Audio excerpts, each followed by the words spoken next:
Dans les sections précédentes, nous avons abordé plusieurs notions fondamentales, notamment définition de la voirie, les différents types de raccordement, le calcul des rayons de raccordement, ainsi que d'autres concepts associés à ces thématiques. Ces éléments constituent ensemble le tracé en plan.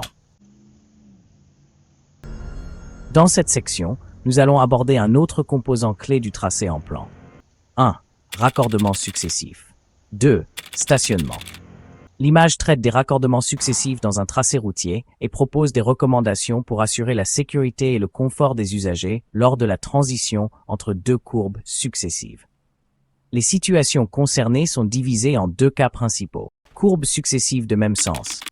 Lorsqu'un conducteur aborde deux courbes consécutives ayant le même sens de rotation, par exemple deux virages à gauche, il est recommandé d'insérer un segment rectiligne L entre ces deux courbes.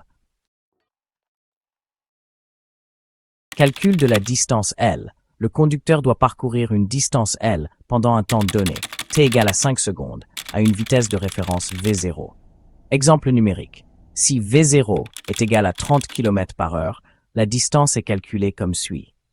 L est égal à V0 multiplié par T multiplié par 1000 divisé par 3600. Substitution des valeurs. L est égal à 30 multiplié par 5 multiplié par 1000 divisé par 3600, ce qui donne 41,66 mètres. Ainsi, un segment rectiligne d'environ 41,66 mètres est nécessaire. Courbes successives de sens contraire. Lorsque deux courbes successives ont des sens opposés, par exemple, un virage à gauche suivi d'un virage à droite, le segment rectiligne L entre elles doit être suffisant pour assurer une transition fluide. Calcul de L doit être au minimum égal à la moyenne arithmétique des longueurs des raccordements D1 et D2. Formule L est supérieur ou égal à D1 plus D2 divisé par 2. Cette recommandation vise à garantir une sécurité optimale en permettant au conducteur de s'adapter aux changements de direction. Stationnement. Le texte traite de la problématique du stationnement dans le cadre de l'aménagement de voiries urbaines. Il aborde les différents aspects liés à l'organisation rationnelle des espaces de stationnement, afin de garantir à la fois la fluidité de la circulation et un usage optimal des espaces publics.